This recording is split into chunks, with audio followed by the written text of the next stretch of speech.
ಪಿತನ ಸುತನ ಮತ್ತು ಪವಿತ್ರಾತ್ಮರ ನಾಮದಲ್ಲಿ ಆಮೇನ್. ಪ್ರಭು ಕ್ರಿಸ್ತರಲ್ಲಿ ಆತ್ಮೀಯ ಸಹೋದರ ಸಹೋದರಿಯರೇ, ಈ ದಿನದ ಮುಂಜಾನೆಯ ಜೀವಸ್ವರ ಇಬ್ರಿಯರಿಗೆ ಬರೆದ ಪತ್ರ 9ನೇ ಅಧ್ಯಾಯ. ನಿನ್ನೆ 12ನೇ ವಾಕ್ಯವನ್ನ ಧ್ಯಾನಿಸಿದೆವು. ಇಂದು 13 ಮತ್ತು 14 ಧ್ಯಾನಿಸೋಣ. ಓಕೆ.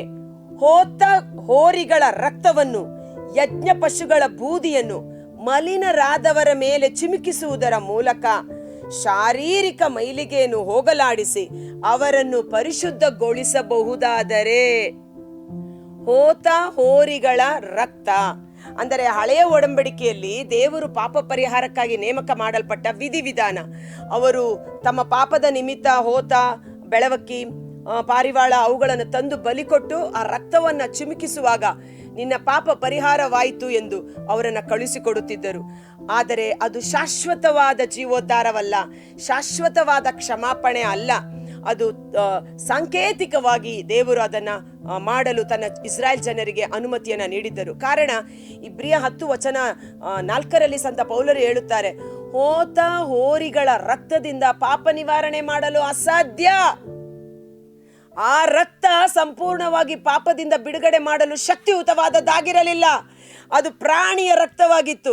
ಒಬ್ಬ ಮನುಷ್ಯನ ಪ್ರಾಣಕ್ಕೆ ಈಡಾಗಿ ಒಂದು ಪ್ರಾಣಿ ಪ್ರಾಣ ಕೊಟ್ಟರೆ ಬದುಕಿಸಲು ಸಾಧ್ಯವೇ?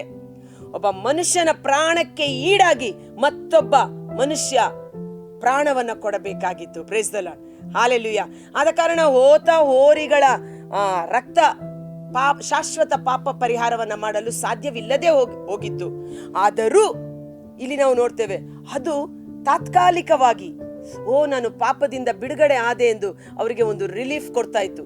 ಆದರೆ ಅವರ ಒಳಗಡೆ ಇದ್ದ ಪಾಪದ ಸ್ವಭಾವ, ರಕ್ತಗತವಾಗಿ ಕಾರ್ಯ ಮಾಡುತ್ತಿದ್ದ ಪಾಪದ ದುರಿಚ್ಛೆಗಳನ್ನು ಜಯಿಸಲು ಸಾಧ್ಯವಾಗಲಿಲ್ಲ. Price the lord. ಅದಕ್ಕೆ ಇಲ್ಲಿ ನಾವು ನೋಡ್ತೇವೆ, ಅವರ ಶಾರೀರಿಕ ಮೈಲಿಗೆಯನ್ನು ಹೋಗಲಾಡಿಸಿ ಅವರನ್ನ ಪರಿಶುದ್ಧಗೊಳಿಸಬಹುದು.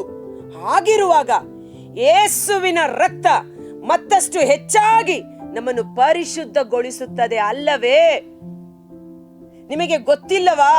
ಯೇಸುವಿನ ರಕ್ತ ನಮ್ಮನ್ನು ಹೆಚ್ಚಾಗಿ ಪರಿಶುದ್ಧಗೊಳಿಸುತ್ತದೆ.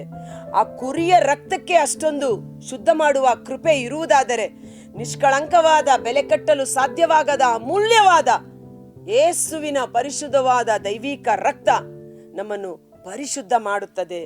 ಹೇಗೆ? ನಮ್ಮ ರಕ್ತಗತವಾಗಿ, ನಮ್ಮ ರಕ್ತದಲ್ಲಿ ಪಾಪದ ಸ್ವಭಾವವಿದೆ. ಈ ಶರೀರ, ರಕ್ತ ಮಾಂಸ ಉಳ್ಳ ಈ ಶರೀರ ಪಾಪದ ಸ್ವಭಾವವುಳ್ಳ ಶರೀರ. ಈಗ ನೋಡಿ, ಏನದು ಕಿಡ್ನಿ ರೋಗಿಗಳಿಗೆ ಏನ್ ಹೇಳ್ತಾರೆ? ಅವರ ಶರೀರದಲ್ಲಿ ಬ್ಲಡ್ ಪ್ಯೂರಿಫೈ ಮಾಡುವ ಕಿಡ್ನಿ ಕೆಟ್ಟು ಹೋಗಿರುವ ಕಾರಣ ಅವರ ಬ್ಲಡ್ ಎಲ್ಲ ಇನ್ಫೆಕ್ಷನ್ ಆಗಿದೆ. ಸೊ ಏನ್ ಮಾಡ್ತಾರೆ? ಬೇರೆ ಯಾರಾದರೂ ರಕ್ತದಾನ ಮಾಡಿದ್ದೆ ಆದರೆ ಆ ಕೆಟ್ಟು ಹೋಗಿರುವ ರಕ್ತವನ್ನೆಲ್ಲ, ನಾನು ಡಯಾಲಿಸಿಸ್ ಮಾಡ್ತಾ ಇರೋ ಒಬ್ಬ ಪೇಷಂಟ್ಗೆ ಪ್ರೇಯರ್ ಮಾಡಕ್ಕೆ ಹೋದಾಗ ಅದನ್ನ ಕೇಳಿದ್ದು. ಈ ಕಡೆ ಒಂದು ರಕ್ತದ ಟ್ಯೂಬ್ ಇದೆ, ಈ ಕಡೆ ಒಂದು ರಕ್ತದ ಟ್ಯೂಬ್ ಇದೆ. ಒಂದು ಟ್ಯೂಬ್ ಅಲ್ಲಿ ಏನ್ ಮಾಡ್ತಾ ಇರ್ತಾರೆ? ಆ ಕೆಟ್ಟ ರಕ್ತವನ್ನೆಲ್ಲ ಹೊರಗಡೆ ತೆಗಿತಾ ಇರ್ತಾರೆ. ಮತ್ತೊಂದು ಟ್ಯೂಬ್ ಇಂದ ಅವರಿಗೆ ಒಳ್ಳೆಯ ರಕ್ತವನ್ನ ಅವರ ಶರೀರಕ್ಕೆ ಹಾಕ್ತಾ ಇರ್ತಾರೆ. ಅಬ್ಬಾ, ಎಷ್ಟು ವೈದ್ಯಕೀಯ ರಂಗ ಮುಂದುವರೆದಿದೆ ಎಂಬುದಾಗಿ. ಇವತ್ತು ನಮ್ಮ ಶರೀರದಲ್ಲಿ ರಕ್ತಗತವಾಗಿ ನಮ್ಮಲ್ಲಿ ಕಾರ್ಯ ಮಾಡುತ್ತಿರುವ ಪಾಪದ ಸ್ವಭಾವಗಳು, ಪಾಪದ ದುರಿಚ್ಛೆಗಳು, ಕೋಪ, ದ್ವೇಷ, ಹಗೆತನ, ದುಂದೌತಣ, ಕುಡುಕುತನ, ವ್ಯಭಿಚಾರ, ಶರೀರದ ದುರಿಚ್ಛೆಗಳು, ನಮ್ಮಲ್ಲಿ ಕೆಟ್ಟ ರಕ್ತ ನಮ್ಮಲ್ಲಿ ಕಾರ್ಯ ಮಾಡುತ್ತಿದೆ. ಮಗನೇ, ಮಗಳೇ, ಇಂದು ನೀನು ನಿನ್ನ ಶರೀರವನ್ನು, ನಿನ್ನ ಮನಸ್ಸನ್ನು ಯೇಸುವಿನ ರಕ್ತಕ್ಕೆ ಸಮರ್ಪಣೆ ಮಾಡಿದ್ದೇ ಆದರೆ, ಯೇಸುವಿನ ರಕ್ತ ನಮ್ಮನ್ನ ಕಟ್ಟಿ ಹಾಕಿರುವ ಸಕಲ ಜಡ ಕರ್ಮಗಳಿಂದ, ಅಶುದ್ಧತೆಗಳಿಂದ ಬಿಡುಗಡೆ ಮಾಡಿ, ಬರೀ ಶರೀರವನ್ನು ಮಾತ್ರವಲ್ಲ, ನಮ್ಮ ಮನಸ್ಸು, ನಮ್ಮ ಹೃದಯ, ನಮ್ಮ ಸ್ವಭಾವವನ್ನು ಶುದ್ಧೀಕರಿಸುವಂಥದ್ದು, ಪರಿಶುದ್ಧ ಮಾಡುವಂಥದ್ದು ಯೇಸುವಿನ ರಕ್ತವಾಗಿದೆ. ಅಲ್ಲಿ ಕಮೆಂಟ್ ಮಾಡೋಣ, ಯೇಸುವಿನ ರಕ್ತ ನನ್ನನ್ನು ಶುದ್ಧೀಕರಿಸುತ್ತದೆ, ಆಮೇನ್ ಎಂಬುದಾಗಿ ವಿಶ್ವಾಸಿಸೋಣ. ಈ ಸಮಯದಲ್ಲಿ ಆಮೇನ್ ಎಂದು ಹಾಕೋಣ. ಯೇಸುವೇ, ನಿಮ್ಮ ರಕ್ತ ನನ್ನನ್ನು ಶುದ್ಧೀಕರಿಸುತ್ತದೆ. ಶುದ್ಧೀಕರಿಸಲಿ ಅಂತ ಹೇಳ್ಬೇಡಿ, ಯೇಸುವಿನ ರಕ್ತ ನನ್ನನ್ನು ಶುದ್ಧೀಕರಿಸುತ್ತದೆ. ವಿಶ್ವಾಸದಿಂದ ಅರಿಕೆ ಮಾಡೋಣ. ಯೇಸುವಿನ ರಕ್ತದಿಂದ ಕ್ರಯಕ್ಕೆ ಕೊಳ್ಳಲ್ಪಟ್ಟವರು ನಾವಾಗಿದ್ದೇವೆ. ಭಯಪಡಬೇಡಿ, ನಮಗಾಗಿ ನಮ್ಮನ್ನು ಶುದ್ಧೀಕರಿಸುವ ಅಮೂಲ್ಯವಾದ ರಕ್ತವಿದೆ. ನೋಡಿ, ನಿತ್ಯಾತ್ಮದ ಮೂಲಕ ಅವರು ತಮ್ಮನ್ನೇ ನಿಷ್ಕಳಂಕ ಬಲಿಯಾಗಿ ದೇವರಿಗೆ ಸಮರ್ಪಿಸಿದ್ದಾರೆ. ನಾವು ಜೀವ ಸ್ವರೂಪರಾದ ದೇವರನ್ನು ಆರಾಧಿಸುವಂತೆ ಸಕಲ ಜಡ ಕರ್ಮಗಳಿಂದ ನಮ್ಮನ್ನು ಬಿಡುಗಡೆ ಮಾಡಿ ನಮ್ಮ ಅಂತರಂಗವನ್ನು ಪರಿಶುದ್ಧಗೊಳಿಸುತ್ತದೆ. ನಮ್ಮ ಅಂತರಂಗ. ಇವತ್ತು ಪರಿಶುದ್ಧತೆ ಎಲ್ಲಿ ಬೇಕು?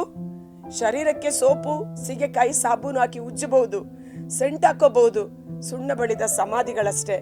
ಆದರೆ ನಮ್ಮ ಅಂತರಂಗ, ನಮ್ಮ ಒಳ ಮನುಷ್ಯ, ನಮ್ಮ ಹೃದಯ, ನಮ್ಮ ಮನಸ್ಸು, ಅದು ಪರಿಶುದ್ಧ ಮಾಡುವಂಥದ್ದು ಯೇಸುವಿನ ರಕ್ತದಿಂದಲ್ಲದೆ ಬೇರಾವುದರಿಂದಲೂ ಇಲ್ಲ. ಕರ್ತನಾದ ಯೇಸುವೇ, ಮುಂಜಾನೆ ಜೀವಸ್ವರವನ್ನು ಆಲಿಸುತ್ತಿರುವ ಪ್ರತಿಯೊಬ್ಬ ಸಹೋದರ ಸಹೋದರಿ ನಿಮ್ಮ ಕರಗಳಿಗೆ ಸಮರ್ಪಿಸುತ್ತೇನೆ. ಯೇಸುವೇ, ತಂದೆ ತಾಯಿಯರಿಂದ, ಪೂರ್ವಿಕರಿಂದ ಪರಂಪರೆಯಾಗಿ ರಕ್ತಗತವಾಗಿ ಇವತ್ತು ಅನೇಕ ಮಕ್ಕಳನ್ನು ಕಾಡುತ್ತಿರುವ ಪಾಪದ ಸ್ವಭಾವಗಳು, ರೋಗ ರುಜಿನಗಳು, ಚಿಕ್ಕ ಮಕ್ಕಳಿಗೆ ಶುಗರು, ಚಿಕ್ಕ ಮಕ್ಕಳಿಗೆ BP, ಚಿಕ್ಕ ಮಕ್ಕಳು ಏಡ್ಸು, ನಾನಾ ವಿಧವಾದ ಕಾಯಿಲೆಯಿಂದ ತತ್ತರಿಸಿ ಹೋಗಿದ್ದಾರೆ. ಆದರೆ ಹೊರಗಿನ ಭಾಗವನ್ನು ಶುದ್ಧೀಕರಿಸಬಹುದು, ಆದರೆ ಒಳ ಮನುಷ್ಯನನ್ನು, ಅಂತರಿಂದ್ರಿಯಗಳನ್ನು ಶುದ್ಧೀಕರಿಸುವ ನಿಮ್ಮ ಪರಿಶುದ್ಧವಾದ ರಕ್ತ, ಅಮೂಲ್ಯವಾದ ರಕ್ತ ಪ್ರತಿಯೊಬ್ಬರ ದೇಹಾತ್ಮಗಳ ಮನಸ್ಸನ್ನು ತೊಳೆದು ಶುದ್ಧೀಕರಿಸಲ್ಪಡಲಿ. ಯೇಸುವಿನ ರಕ್ತದ ಅಭಿಷೇಕದಲ್ಲಿ ಸಕಲ ಜಡ ಕರ್ಮಗಳಿಂದ, ದುಷ್ಟ ಸೈತಾನನ ಹಿಡಿತದಿಂದ, ಸಕಲ ಬಂಧನಗಳಿಂದ ಈ ಸಮೂಹ ಬಿಡುಗಡೆಯನ್ನು ಹೊಂದಿಕೊಳ್ಳಲಿ. ಅವರು ಯೇಸುವಿನ ರಕ್ತದಿಂದ ಅಭಿಷೇಕಿಸಲ್ಪಟ್ಟು ಹೊಸ ಸೃಷ್ಟಿಗಳಾಗಿ ದೈವಿಕ ಸ್ವಭಾವದಲ್ಲಿ ಯೇಸುವಿಗೆ ನೈಜ ಸಾಕ್ಷಿಗಳಾಗುವಂತೆ ಯೇಸುವಿನ ಅದ್ಭುತಕರವಾದ ನಾಮದಲ್ಲಿ ಪ್ರಾರ್ಥಿಸಿ ಬೇಡಿ ಹೊಂದಿಕೊಳ್ಳುತ್ತೇವೆ. ಆಮೆನ್.